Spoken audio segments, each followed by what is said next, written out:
Hello, everyone. Good morning, good afternoon, good evening, wherever you are. Welcome to our live webinar on the anatomy of an effective SaaS pricing page. Thank you for joining today, and we really appreciate your time. This webinar is brought to you by to check out now Verifone, the all-in-one monetization platform that helps global businesses grow digital commerce revenue streams. It is my pleasure to introduce you to our guest speaker today, Georgiana Laudi, co-founder and SaaS Growth Advisor at Forget the Funnel. Georgiana, let's have you introduce yourself to the audience today.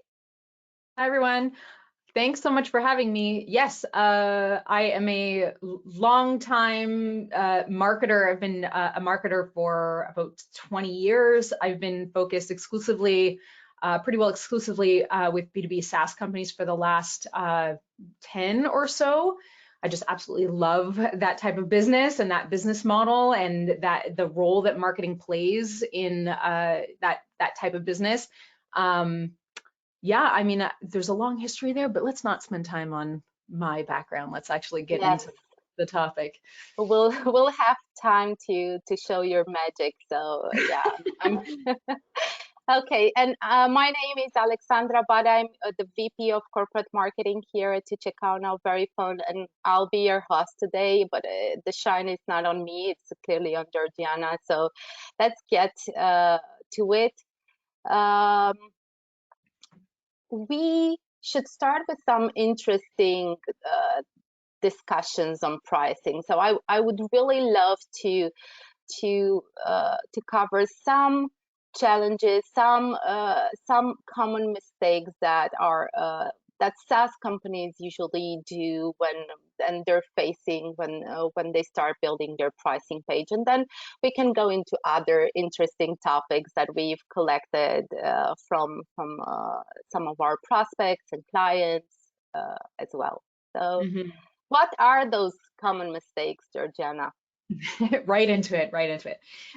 So definitely the biggest mistake that I see with websites in general, but also specifically to pricing pages, because there's such a critical conversion point on your website, is forgetting the audience for that page, which sounds really obvious, but it always sort of surprises me when I land on a pricing page, which is sort of void of the customer. It becomes all about the product and the specific price points, and less about the customer and the actual problem that customer is trying to solve. It for some reason it is lost between the home page, the features page, and then you get to the pricing page, and all of a sudden the problem that customer has disappears, and we're thinking only in like transactional terms, which is not the reality of people who are on your pricing page, obviously. So understanding who is the first person within a company to sort of look at this page and interpret this page and understand it and make sense of it and see themselves in it, but also, what is the problem that they're coming to that page with? What's the solution that they are currently using that they are firing, so to speak, in order to adopt your solution? What are the things that they're most looking for versus what's just a nice to have? Also, the fact that in many cases, especially in B2B, your champion buyer who's on this pricing page is also interpreting this pricing page through the lens of all their team members and stakeholders and additional people within their company that also will need to see this page potentially and make a decision about this pricing. How it gets added or accounted for, not only technology wise, but budget wise, and effort to adopt this thing and all that thing. Sometimes the pricing page tends to be like the moment of truth for a lot of companies. So it's a really obviously critical conversion point, and remembering motivations, objections, who else is going to be involved there, is really, really important. That is definitely what I would say is the piece that is most often missing, is like the human who's interpreting this versus the transactional goal of the page. The other thing that happens a lot is that it's confusing. So we take for granted when we're so close to these types of things that people will understand our pricing tiers, or they'll understand feature terminology because, well, they were just on the features page, right? They were just on our homepage. They know what this thing means now that they're on our pricing page, but that's not necessarily the case. People don't read. Also, this pricing page may be sent to someone, and then this is the only page on your entire website they see. Yes. So things Or the second page they land on after a homepage. We've seen that in our journey, in our buyer journey, that actually Yes. sometimes like pricing is the second one. You just like, I see the homepage, I see what you sell, then show me the pricing. So and I do that myself, right? Like, we all shop for software. We're very accustomed to shopping for software for ourselves. And we do it. I mean, we just tell me how much this thing is going to cost right after, like, yes, this thing might solve my problem on the homepage, to just tell me what this thing is going to cost. And so that page, if it is too cryptic or too assumes too much knowledge about your product, it's confusing. We don't think it's confusing, but somebody new to our product, it is confusing. The other thing that happens is that it's vague. And so we'll say, like, try free. What does that mean? Or start trial. What kind of trial? How long is this trial? Is it a limited trial? Like, some sort of information. A lot of times, and we'll look at a couple of examples of this, where to just say start trial, but there's nothing anywhere on the page to tell me how long the trial is. Or it'll say start free, but I don't know if I'm signing up for a freemium product or a timed-based freemium product, which is a trial. So it can be quite vague, again, assuming that people understand. Another thing that happens a lot is, and this is probably the biggest and easiest to solve, is no social proof. That should be pretty easy. And at the point of pricing page, at the moment of truth, again, on that pricing page, social proof is critically important. Addressing those last minute concerns, those last minute objections that people might pop up. An FAQ is not going to be enough. You absolutely need that social proof. Now more than ever, social proof tied to ROI or cost savings and things like that are additionally advantageous. What else on social proof? I guess that's probably all I'll say about social proof, because we'll see more examples of that as well. Another thing, confusing, using different CTAs in different places. So like the button copy is different all over the page.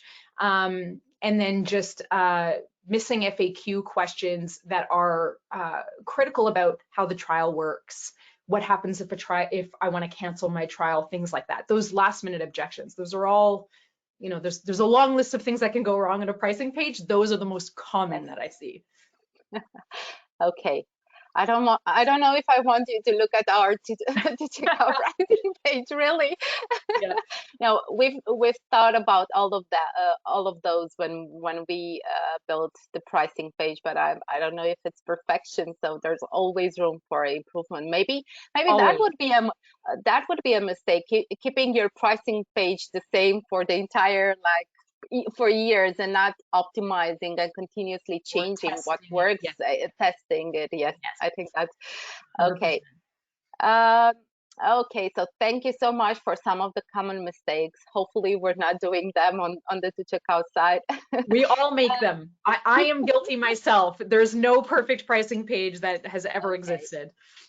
Okay, then let's see, where should we start? Like, okay, I want to redesign my page. I want to build a new pricing page.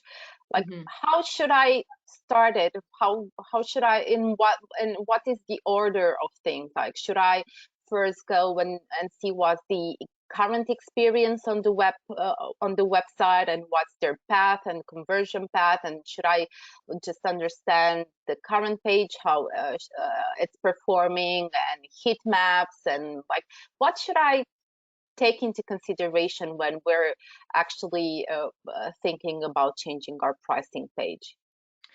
So something that is often missing, which I was alluding to with like the person, the customer is missing. Generally, what I would say is including a value proposition, like restating your value proposition at the top of the page is really, really important. Honestly, like that gets skipped so often. It like there's sometimes pricing pages that it just says pricing at the top. So restating your value proposition and who it is for and who you're speaking to and making it clear that this person is in the right place is definitely the best place to start. Then I would say rely on the convention of pricing pages that already exist. So there's, I don't know if you are familiar with April Dunford, but it's similar to like relying on good positioning, right? So if you can rely on the sort of anatomy of a pricing page that is conventional, that people expect, right? Because we all shop for software. We are very accustomed to, it's got to be value proposition, and then it's the pricing plans, and then it's the all plans include, and then it's the social proof, and then it's the FAQ, and then it's a little more social proof, and then it's a final CTA that brings you back up to the top to your pricing plans. Like that's the anatomy that we're all very accustomed to working with. And so that's a good place to start. But if you can exceed expectations, like that's the bare minimum. And unfortunately, or fortunately, we're not playing that game anymore. This is a fiercely competitive market. There are like the SaaS industry has absolutely exploded in the last decade. There is so many, there's so much more competition. Every category has more competition than we did just a few years ago. Switching costs are way lower than they used to be. We're not talking about on-prem switching costs. We're talking about cloud software switching costs, which is very, very low. So we have to be really, really careful. We have to be really good at what we do. Customers' expectations are higher than they've ever been, even with B2B. I'm trying to remember, it was Salesforce did a pretty in-depth sort of like a study, and even B2B shoppers have expectations of B2C when they're shopping for software now. So you can't get away with the old humdrum sort of website anymore, let alone pricing page. You have to exceed expectations. So the anatomy of a pricing page is fine to talk about, but that's the bare minimum. We really have to go beyond that and exceed that, because there are many, there are many more options in the ether that your potential customers will be comparing you to. I do also want to say that making sure that you're communicating and addressing all the needs and expectations of these people on this page is really, really important. Address objections in every opportunity that you have. Use really compelling copy. Don't be lazy about your pricing page. It is the moment of truth for your entire website, and it's too often, I think, taken for granted that by the time somebody gets to the pricing page, they're going to have made a decision already, but that's absolutely not the case. No, that's not the case. That's for sure. And yes, we've also seen, we like to say on the to checkout side that B2C and B2B are dead. They're now we're selling to individuals. So no matter if they're 100%. selling to like to businesses or consumers, they're all like they're buying very similarly. So they're researching, they're having a very similar experience when they're purchasing online. Yeah, So our we expectations are totally very high, exactly right? totally we're totally in agreement there. And so what are some of the friction elements of a pricing page, like things that really hurt our conversion rate? Things that uh, if we have too many of them, or we're too generous with those, or I don't know, by mistake include them on our page, we should they'll ruin our conversion rate. Yeah, the needless friction points. I mean, there's sort of seemingly silly things like linking off page, which is not needed, or like I mentioned before, CTA, confusing CTA copy, where like you use different copy on different buttons and you expect people to understand that it means the same thing when it doesn't. Anything that sort of adds to the cognitive load, right? Where like I've got to interpret, or I've got to read between the lines, or anything like that is probably the worst type of friction. Beyond anything, and this has been proven over and over again, the copy that you use is way more important than the design of the page. And that's the friction is often with confusing copy or clever copy, rather than like opting for cleverness over clarity, is a big cause for friction as well. Again, no social proof, linking people off page. I mean, we're going to get into some examples in a second, but like even really high quality pricing pages and like really well designed and well done pricing pages, there are, can make mistakes like, for more information on that, check out our knowledge base. And you send somebody from a pricing page to a knowledge base, is something that happens a lot, that is really needless. Like it doesn't have to, you don't have to do it that way. You can answer the questions on the page and keep people there. Okay, that's good to know. Let's see, we struggled with that on the checkout side. A long or a short pricing page? Yes, this is the classic. Like really compact one with clear call to actions, or like longer self-explanatory, tell me, like show everything you've got type of page. Which one is best? Yeah, unfortunately, the answer to that is as long as it needs to be and no longer. So part of my background is that I was at Unbounce for 5 years as the VP of marketing, which is a landing page platform, which is very similar type of optimization as a pricing page, as you can imagine. And we used to get that question all the time, like, how long does my landing page need to be? So it's very, very similar. I mean, people ask themselves the same question about home pages as well, right? Like we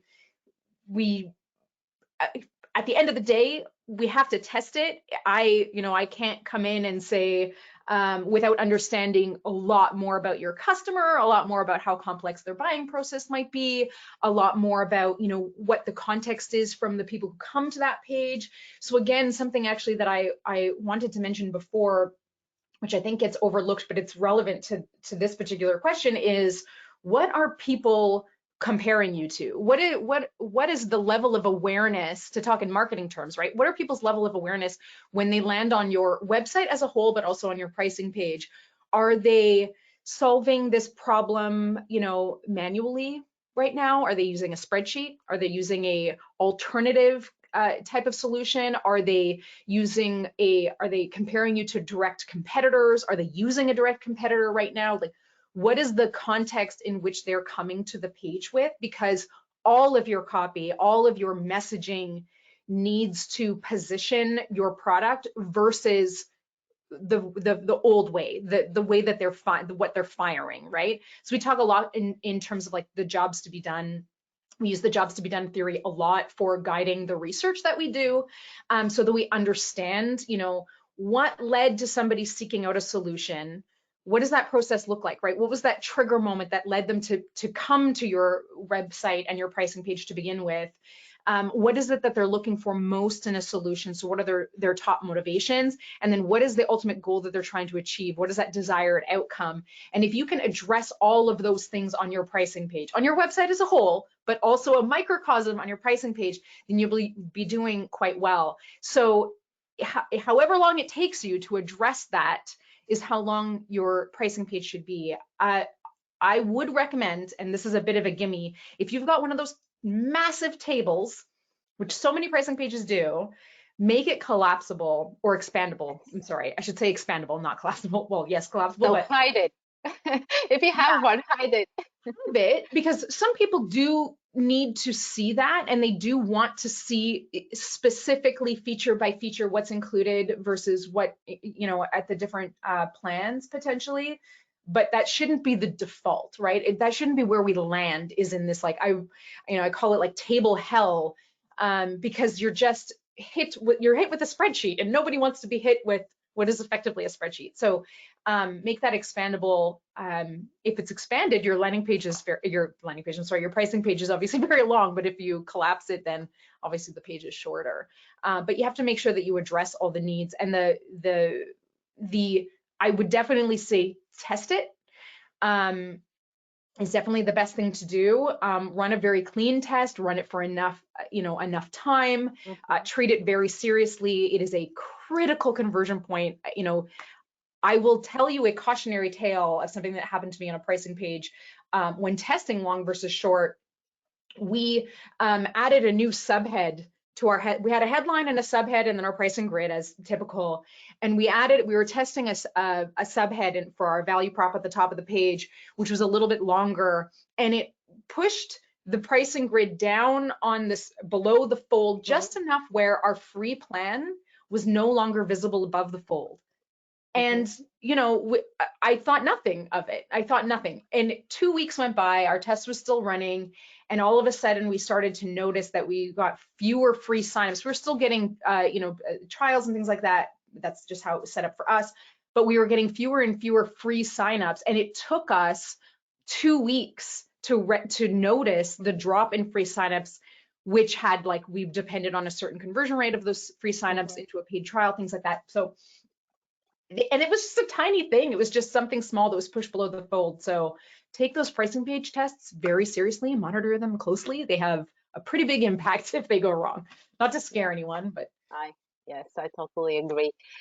So these were amazing tips, really, and we would have so many other questions, but I think that you can hit on some of the most important things to take into consideration with pricing in your examples. And we have been asked, from the audience to show, like, really amazing, what you consider really amazing pricing pages to be, like, taken as examples. So if you could show that will be extraordinary. So let's really get into examples and do's and don'ts, and let's shame. No, I'm joking. Let's let's discuss about some of the pricing pages. We've had our like tear downs referred to as much needed cold shower. We receive emails after the fact, like, thank you so much, that hurt, but it was good and useful. So hopefully, all of this is said with love. And, honestly, I have my opinions, but at the end of the day, I will always advocate for any of the things that, you hear me say. I will always advocate, test it. Don't just, assume, especially for big, more significant changes. Absolutely test these before you roll it out across the board. Again, pricing pages are really critical conversion point, and nothing on here should be taken lightly. I wanted to start with, by the way, everybody, thank you for submitting pricing pages. I don't know what the number was in terms of submissions, but I did choose about 3 to go through, and if we have time for more, we can definitely talk about more. I wanted to start with Pipedrive because overall, this is a really strong pricing page, and I wanted to start with one that I think does a really good job.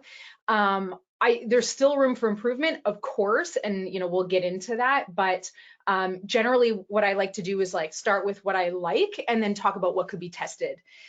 So I'll get started with, I'm assuming everybody can see my screen. Yes. Okay. I can see the screen perfectly. Great. So we're actually a client of Pipedrive. So happy that we're a client of Pipedrive. Oh, okay. Great. So it works, the pricing page. I mean, off the bat, I can tell that they care for their pricing page. Like, this looks like a pricing page that is cared for and that is well maintained and that was well designed and thoughtfully put together. I really do think they do a great job.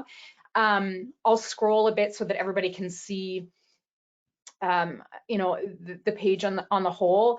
I think they do a lot of things really well. So the pricing grid is, you know, solidly designed. It's not, you know, too long. They have good description here. By the way, the headline is good, but the context is missing for people. So I don't know who I'm supposed to be. If somebody on my team was sending me this pricing page, I would wonder, what is Pipedrive? You know, like the value prop is not here. I do like the headline though. I really like that they put descriptions, like they've named their plans thoughtfully and they've put descriptions per plan, which is a really good idea that's often skipped.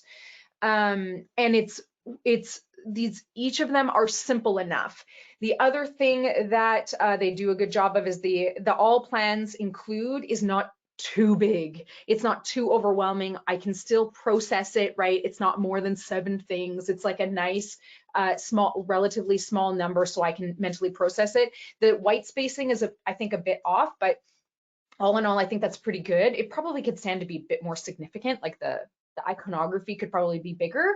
And then the example of the expandable table, they have an expandable table, which I think they do a really good job of as well. So it's a huge table, like huge, I scroll forever, but they could do it because they offered it as an expandable option.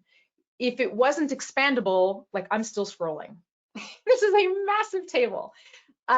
But again, they can get away with it because it is expandable and isn't default open. So I'll scroll all the way back up and hide the comparison chart. We'll come back and talk about the add-ons again, because I have opinions about add-ons. I think they do a good job of introducing the add-ons. They do a good job of describing what the add-ons are, and it's relatively clear. We'll get back to talking about that. They've got a nice short FAQ. It's not too overwhelming. You know, there's, what is it, 7, the magic number. Don't go beyond, you know, much beyond 7. 5 would even be better, but it's nice and short. Not too much there. There's great social proof on this page. Really, really good social proof. We've got, you know, title, we've got a photo, we've got you know, thoughtful sort of testimonials here and well designed, and then social proof again. Now, well designed. All things I think they did a really, really good job of. Now I can go through and talk about the things that I would probably test or improve on this page. Like I mentioned before, I don't know who I'm supposed to be on this page. So for instance, if somebody on my team sent me this, I would be like, what is Pipedrive? I want to know that this is for my type of business. I want to know that this is for my type of team. And that's a bit missing for me. Of course, I can go and click on the home page, and that's fine. But there's an opportunity to be more explicit about who this product is for and the USP here. I think they do a good job with the build annually versus monthly as well. By the way, I like that the numbers are nice and clean. I mean, we can talk about the specifics of like that type of strategy, but overall, I think they do a good job of that as well. What is kind of throwing me off though is this whole like add-on automatically being added to my plan. So this I find confusing, because am I being told that this is $12.50 plus $32.50, or is there some other, is it $32.50 including the base plan? That I'm still like, I'm not confusing. Yeah, Confusing. I agree.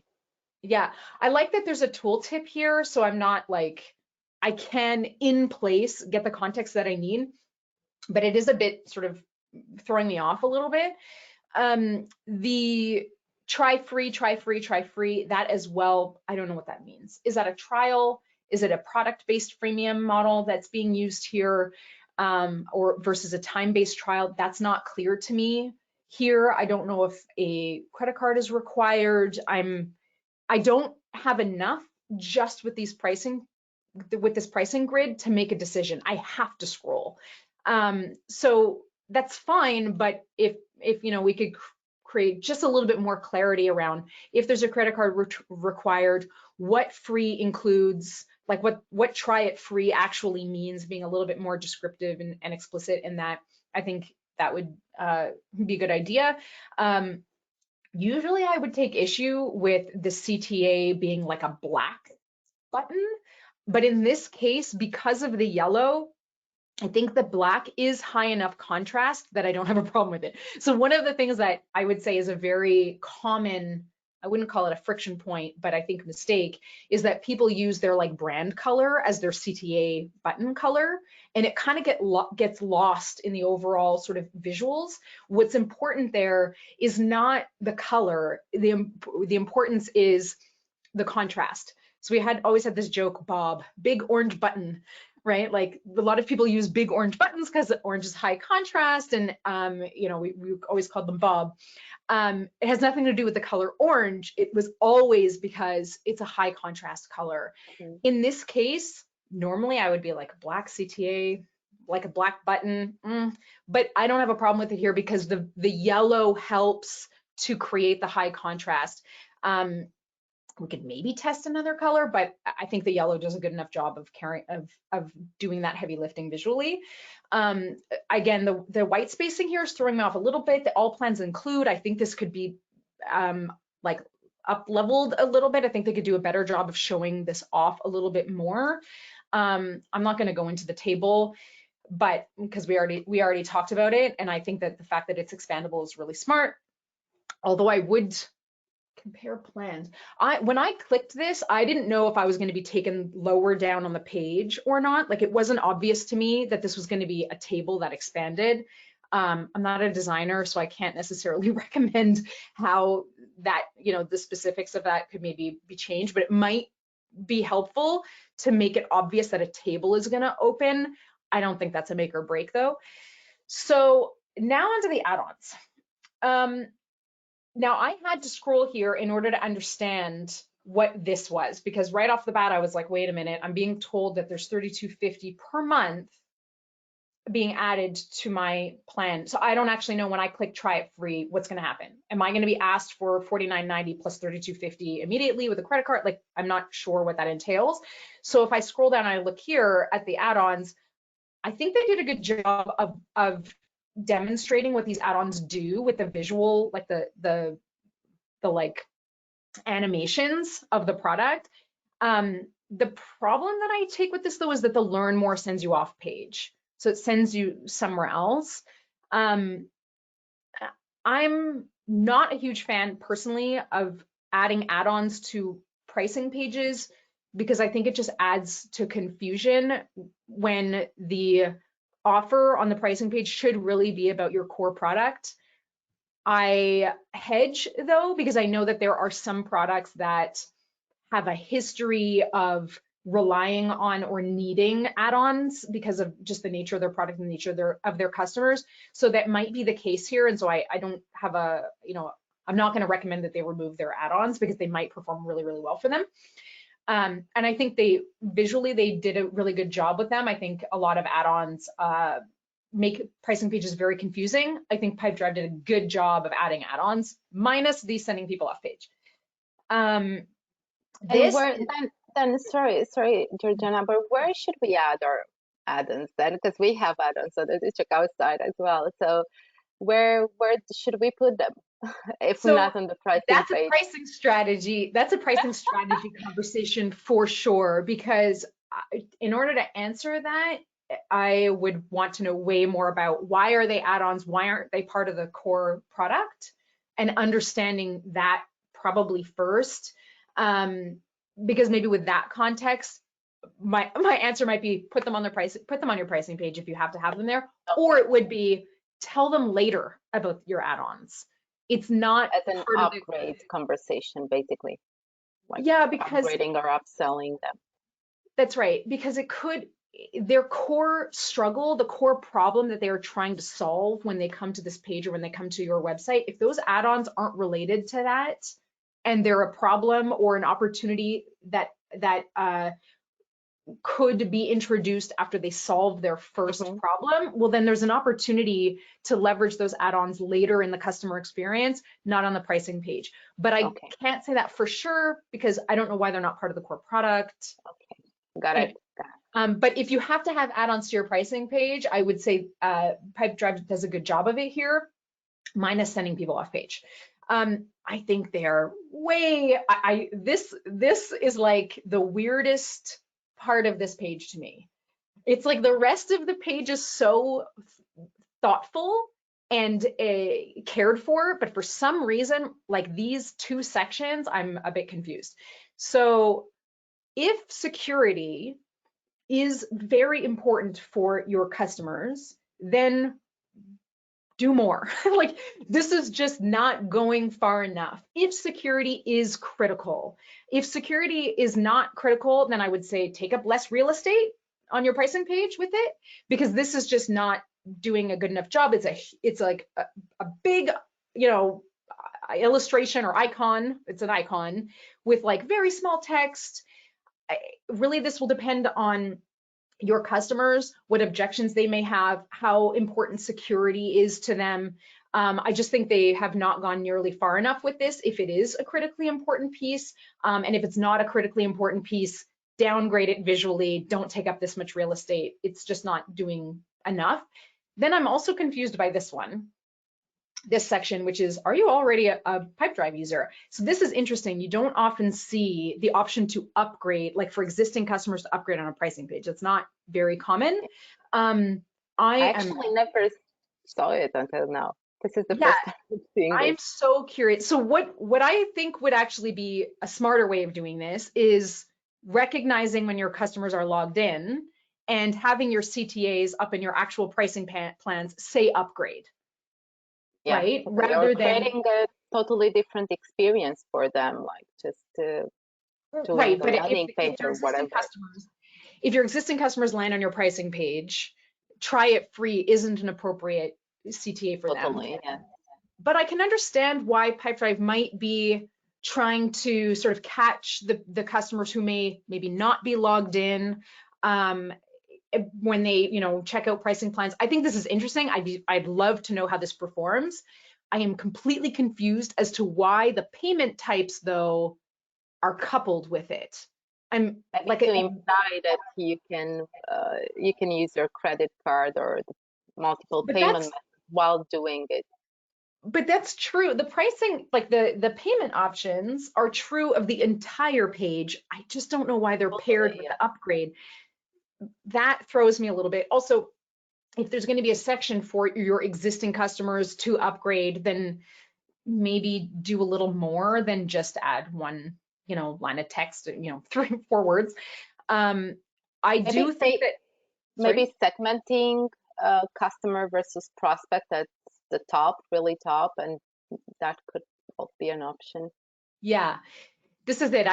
It kind of threw me a little bit that there was an upgrade option here. My immediate reaction was, well, then these should change if I'm a logged in customer.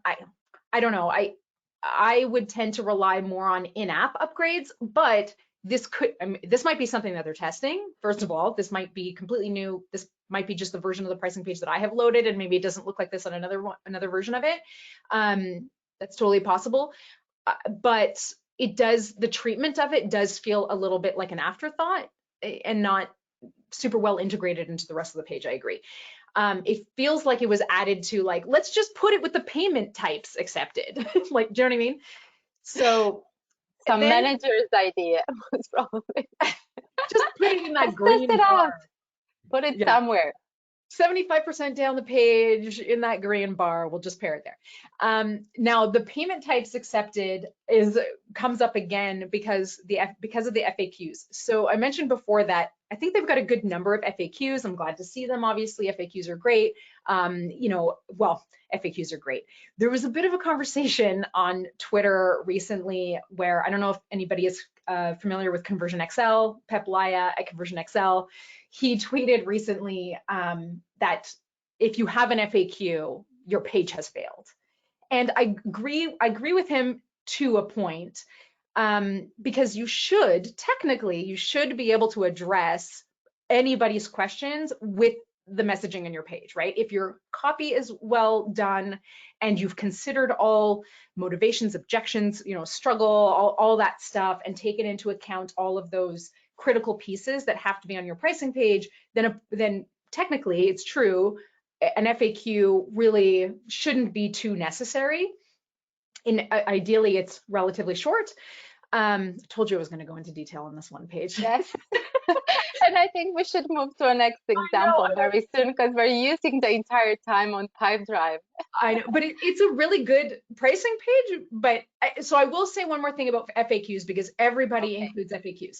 So these ones are too short, and they look like they were an afterthought. The copy is not well written. It's not thoughtful. It sounds like it was written by a technical writer. It's like shorthand almost. It's not considerate enough.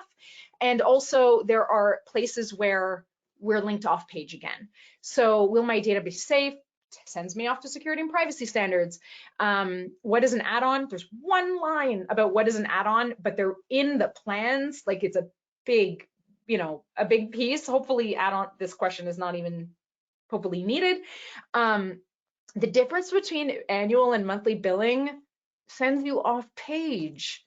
What payment methods do you include? Do you accept? Sends me off page.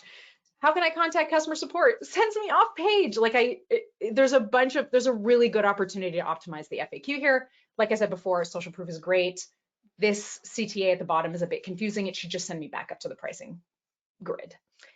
Okay. Done with Pipedrive. Let's move to others. I can go deep. The micro details. We should send an invoice to Pipedrive. That's true. Okay, so then the next example that I have, I don't need to go into nearly as much detail because I've covered a lot on that one page.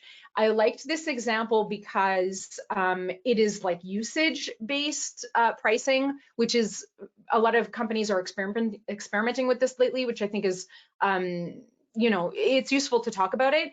I think this overall, the design of this page is okay. I don't think it's fantastic, but it's okay. Like I like that there's, a little bit of like personality here. There's good use of white space, things like that, but there's obviously Singapore. I'm curious. Are you Singapore right now? Because it says you're in Singapore. Yeah, exactly. I'm not in Singapore. I don't know what that's about. But again, I'm trying to go on what I like. First, I'm starting with what I like.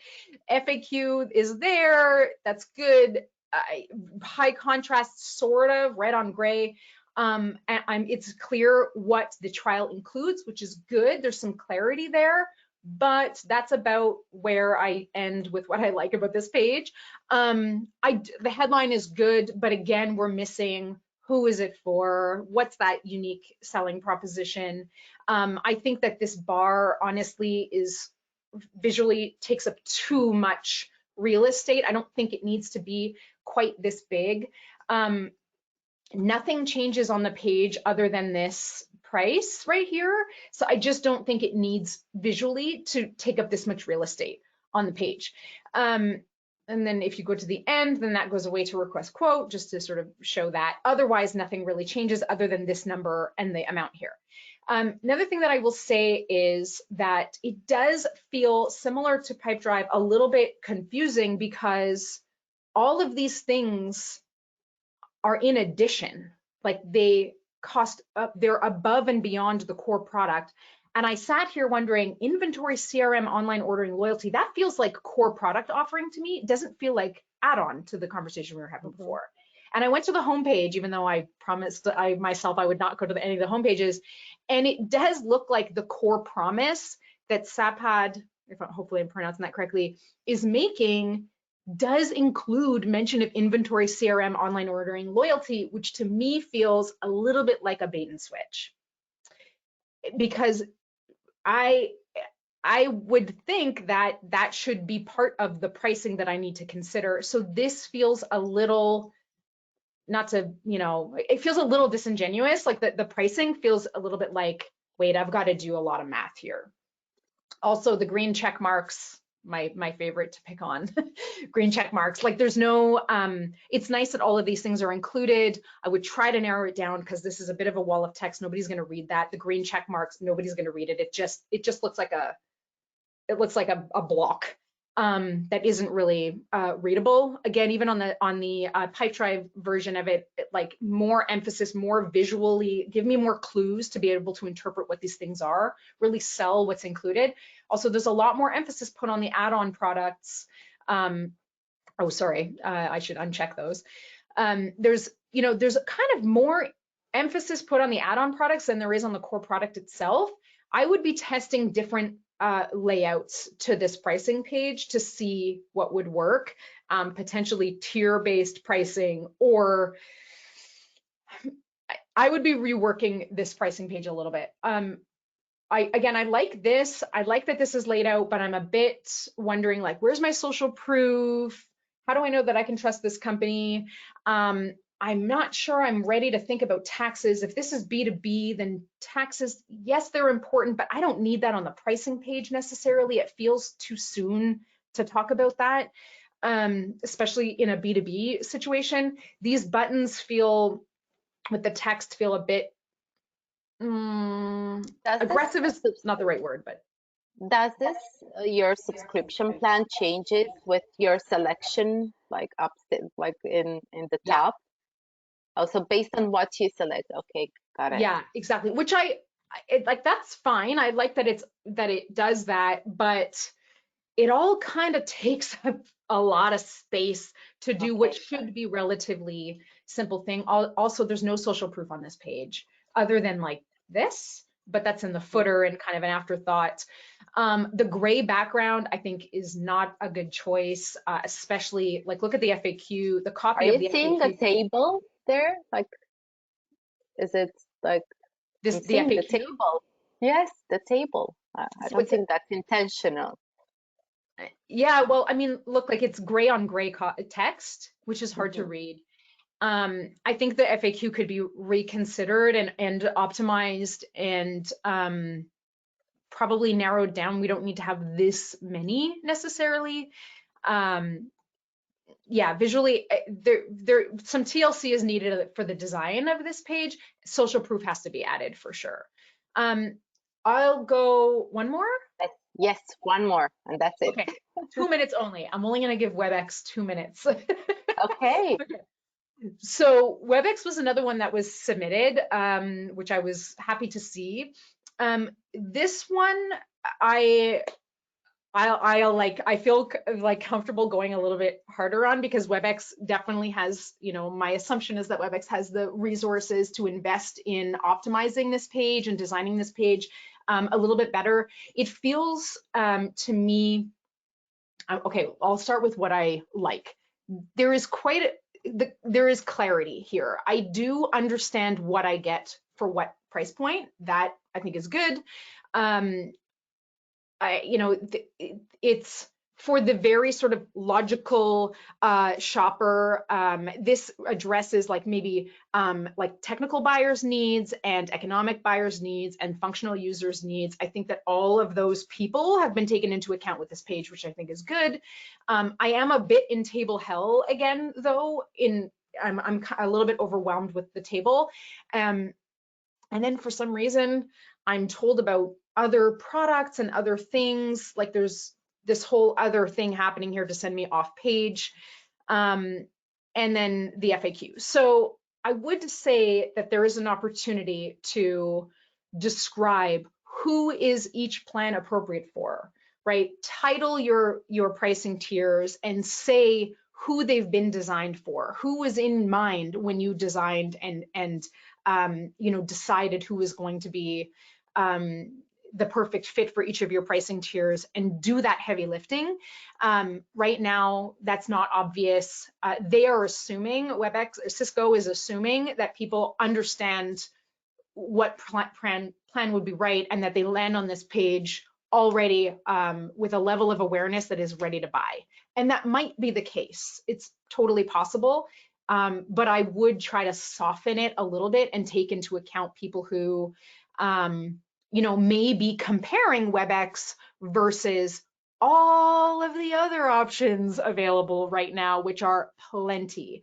So there's a little bit of an update. It doesn't look like this page has been updated since pre-COVID. There are definitely a lot of WebEx alternatives now popping up every single day we're talking about that B2C sort of feel and expectation that software shoppers have. This page does not address that. It doesn't look like it's been cared for. It looks like a little bit like a neglected page. Okay, I'm going to stop there. No, it's great, and I'm sure that everyone valued all your feedback, and especially Pipedrive. Yeah. Thank you so much, Georgiana, for all these insights, and they have been very helpful, and actually they were helpful for to check out, very helpful for to check out as well. I'll go and check our page after this discussion, really. Okay, so we have 7 more minutes to take some questions from the audience, and we already received several, and really I encourage everyone to ask some more, and we'll try to get as many as possible. So let's see, what about images? Should we use real screens from our product, full info, or create simple graphics of, like, we've seen a lot of images from iStock and Shutterstock, and like real images. You mean like photos versus illustration? Yeah, or product shots? that exactly. Which one is better to have? People, that people identifying yourself as someone, it's easier, but should we use like iStock, or should we, if we don't have like pictures with clients or like our internal pictures, should we use product pictures? Okay, I think specifically that's on the the question. Exactly. Okay, so specifically for the pricing page, because like high level, that is very much a design consideration and a question for like whatever your visual convention is for your brand, follow that. Photo versus illustration, to be honest, like I don't even have an opinion on that, because it will depend from brand to brand what is most appropriate.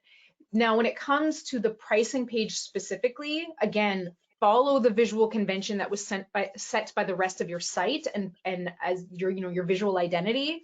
As far as product shots go, I would not say the pricing page is the best place for that. I think the features page and even your home page would be more appropriate. We're not, it's like we're coming home with the pricing page. Like everything that all the convincing that you've done with the rest of your site comes home on the pricing page and really comes together. It's the sort of like genesis of everything else. It's not where you start unpacking what your product does. Okay, we got it. Regarding the FAQs, would you recommend that all questions and answers should be fully displayed, or should we use instead a drop-down menu or an icon link? I think collapsing the way that we saw in those examples is a good idea, but I would caution, don't rely on your FAQ to do the heavy lifting for your pricing page. If your FAQ is, if again, we shouldn't need more than 3, 5, maybe 7, even 7, I would say is probably too much. If you've got to go into that much detail in your FAQ section on your pricing page, something's wrong with your pricing page. Like pull it out, right? What the FAQ can do is reiterate and reinforce some of the objections that you already addressed further up on the page. So your pricing page as a whole should address all objections, and the FAQ can go into more detail about specific objections. So how does your trial work? What happens at the end of my trial? Do you require a credit card? Things like that. You should have already said all of that. I'm pointing up, like further up on your page. You should have already said all of that, but your FAQ can go into a little bit more detail to help them feel at ease, like, okay, they're not going to, I can trust this company and they care about my concerns and things like that. It's really just I think it's a bit of a security blanket for a lot of companies to rely on their FAQ to do that stuff. You should not be relying on your FAQ to do that much heavy lifting. It should really just go into the details that the rest of your pricing page maybe couldn't go into.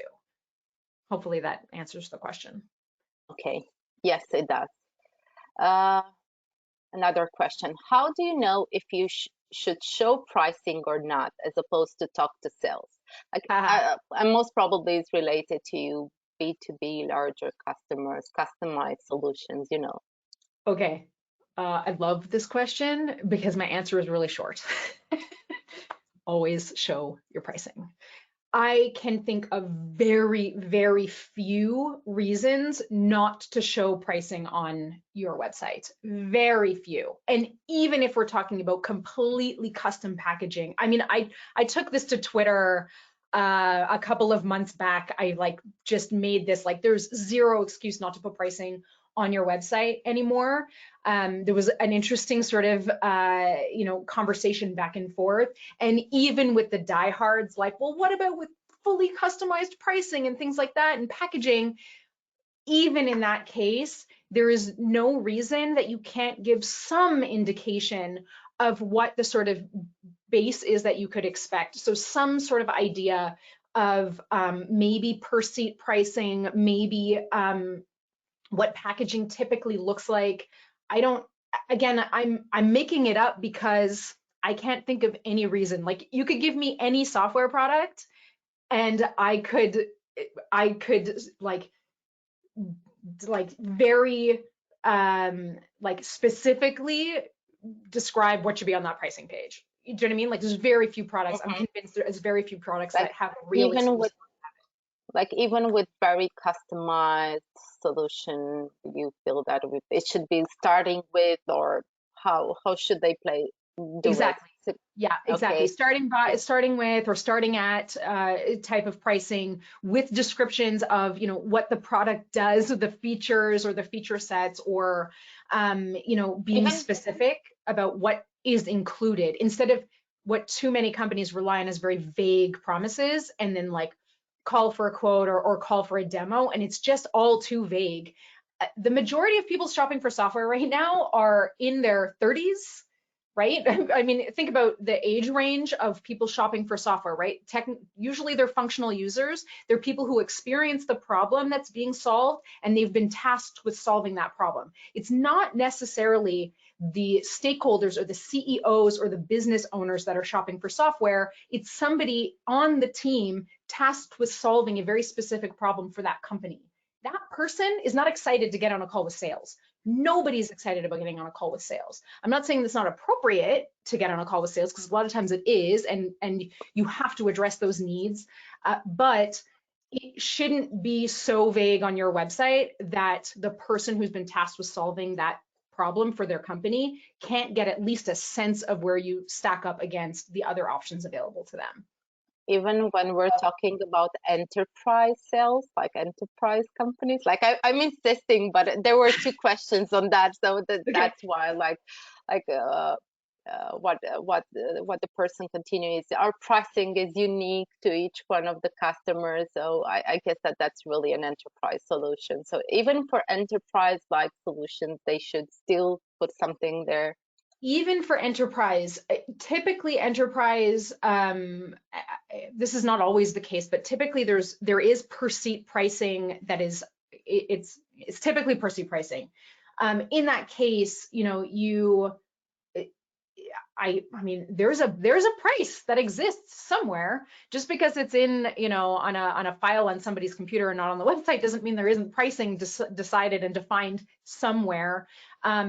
A lot of people take it as a lack of sort of transparency, or a bit of a like, ooh, their pricing is hidden. Oh, their competitors' pricing isn't hidden and their pricing is hidden. So it's just another reason to not pursue that avenue when most competitors, even in the enterprise space, are now listing pricing on their pricing page. I mean, consider the environment that the person who has been tasked with shopping for software like yours, consider their environment, what they're comparing you to.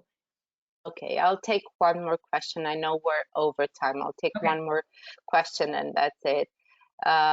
We can follow up afterwards to answer the other question. So, can you expand a little bit about the social proof? What would be the ideal type and the amount of social proof? And what if, like, I'm expanding on that. What if I Yeah. don't have, what if I'm a customer and I don't have a social proof yet? What should I do? Like you have Like no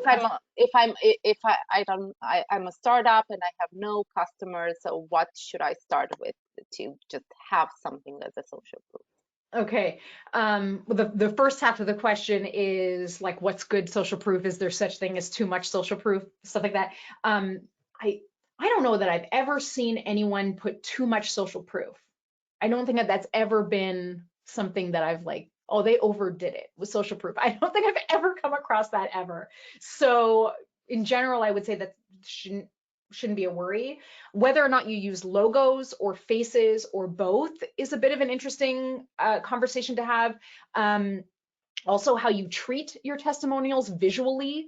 So this is Angie Schottmuller, who's a well-known conversion rate optimization expert.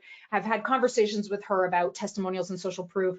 One of the things that she recommended was when you do show a testimonial of a customer on your pricing page, anywhere on your website really, visually treat that testimonial text a little bit different than the rest of the copy on your site, so that it's obvious, or a little bit more obvious, that somebody else said it. It's not you saying it, somebody else said it. So you could use like italics or a serif font, some sort of different visual treatment. Logos versus faces. Testimonials are always more believable if there is a face there, but there is a case to be made sometimes for logos. When in doubt, put both if you can. Now, if you're in a situation where you have no customers yet and you're a brand new, no customers, like 0 customers, because even if you have 5 customers, you have the opportunity to get a testimonial. But if you have zero customers and you're literally just launching this product, we did see a good example of a pricing page that was submitted that actually included like trust seals. So like guarantee seals or security seals can do a lot to help sort of ease worry. But also there was an example of like the CEO's sort of promise and like, you know, a note from the CEO kind of thing. Not that you should title it that way, but you know, the name and face, you know, 2 eyes, a nose, and a mouth goes a long way to making people feel at ease that like, oh, there's human beings behind this company and I can trust them. And putting that on your pricing page or anywhere on your website really can go quite a long way in terms of social proof. Don't overdo it, obviously, but something like that could fill the gap until you can get real customer testimonials. Okay, thank you so much, Georgiana. A lot of people asked for sharing some examples of great pricing pages. Most probably they want them as inspiration. So we will certainly follow up with some examples from Georgiana. I can recommend, I mean, the pipe drive example that, you know, we ran through, that's a good price. That was a solid pricing page, even though I had lots to say. It's still a very good pricing page. Patrick Campbell and Profitwell. Patrick Campbell is prolific when it comes to pricing strategy. There's a lot of examples of pricing pages on the Price Intelligently, and you know, a lot of talk about optimizing of pricing pages. He's a great resource. Excuse me, I'm trying to think of what another one would be. Honestly, he's like sort of the de facto expert in. Maybe we'll create at the end like a small package to give to everyone with some good examples of great pricing pages. Now they're curious. Okay, so thank you so much, Georgiana, for your time and for all the insights and all the wisdom you shared with us. And I'm so sorry that we cannot take more questions. We have a lot more in the chat. Thank you for the hour that you've spent with us, both to you, Georgiana, as well as to all the persons that attended the webinar. Feel free to drop any questions via email or visit the To Checkout website. And thank you again, and thank you for joining. And we're looking forward to having you in our next series. And again, Cannot thank you enough, Georgiana. Have a great Thank you day, for having me. night, evening, whatever, wherever you are. Bye. Bye, everyone.